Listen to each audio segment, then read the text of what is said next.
Today, we are diving into a story from ancient Greece that has everything: friendship, fear, and a promise. A promise to protect that got twisted into something else entirely. We're talking about the incredible story of the Delian League. And really, the whole thing boils down to this one question. It's a pattern you see again and again throughout history, but the Delian League?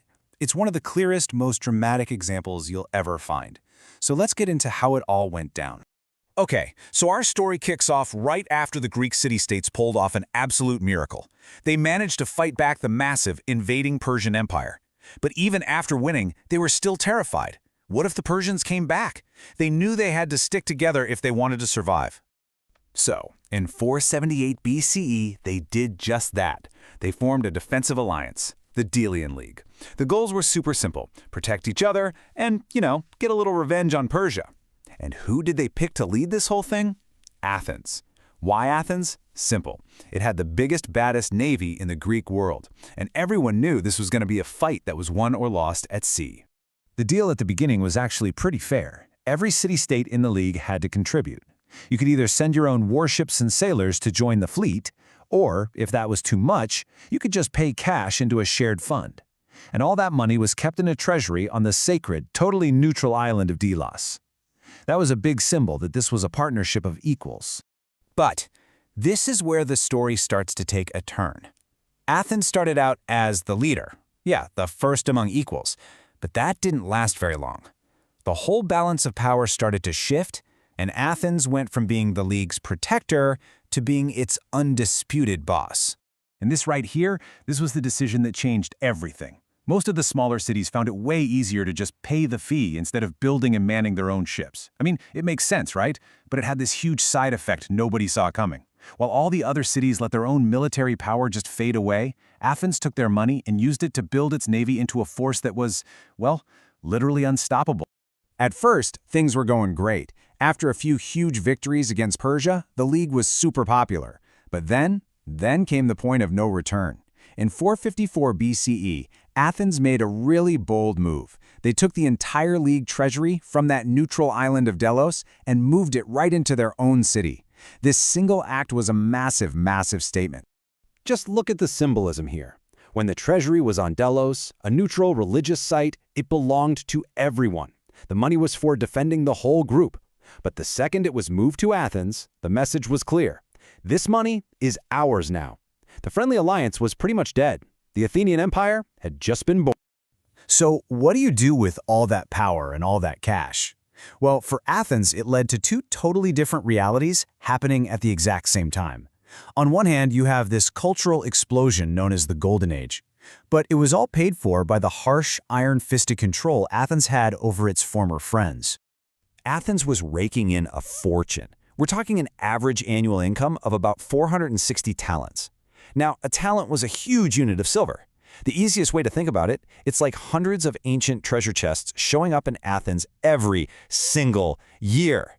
And the thing is, the leader of Athens, a guy named Pericles, he wasn't even trying to hide it. His argument was basically, hey, as long as our navy is keeping you all safe from Persia, we have the right to spend any leftover cash however we want. And trust me, they had a lot of leftover cash. And where did a huge chunk of that money go? Right here. The magnificent Parthenon, the absolute crown jewel of Athens, was built using the league's defense fund. To the Athenians, it was a masterpiece, a symbol of their glory. But to their allies, it was a giant, beautiful billboard advertising how their own money was being spent to glorify their new masters. So what happened if a city-state decided they'd had enough and tried to leave? Well, Athens had a brutal but super effective system. When islands like Naxos or Thasos tried to bail, the Athenian navy would show up, crush their rebellion, tear down their protective walls, take all their ships, and then force them to pay even more money. Yeah, membership was no longer optional. Athens also had this other clever tool they used called klerouches. Basically, they'd take land from their allies and just give it to poor Athenian citizens. These settlers would move in, but they'd stay Athenian citizens, acting as a permanent local military force to make sure nobody got any ideas about rebellion. It was a genius way to project power and solve unemployment back home at the same time. Of course, not everyone in the Greek world was just going to sit back and let this happen. The other major power, Sparta, was watching Athens build its empire with growing alarm. And for all those oppressed cities in the Delian League, Sparta suddenly looked like their only hope for freedom. And this set up the ultimate rivalry. You had Athens, the unbeatable power at sea, controlling the islands and the coast. And then you had Sparta, the undisputed power on land, with the most feared army in all of Greece. It was like a classic whale versus an elephant. A massive conflict was pretty much inevitable.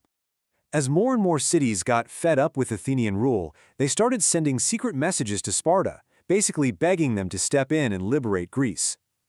All of this growing anger and tension set the stage for one of the most devastating wars in ancient history, the Peloponnesian War. So, after all that, why does this story about a long-gone empire still matter to us today? Well, because its impact on the world, both good and bad, has been absolutely enormous. The legacy is, well, it's complicated. On one hand, all that wealth funded an incredible golden age. This is when thinkers like Socrates and Plato were walking the streets, and some of the greatest art and theater in history was created. It also spread democracy and made the seas safe for trade.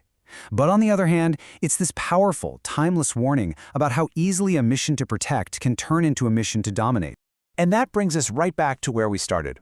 The story of the Delian League forces all us to ask that question, where is the line? When does a leader stop being a protector and start being a boss? It's a question that was real 2,500 years ago, and you know what? It's just as real today.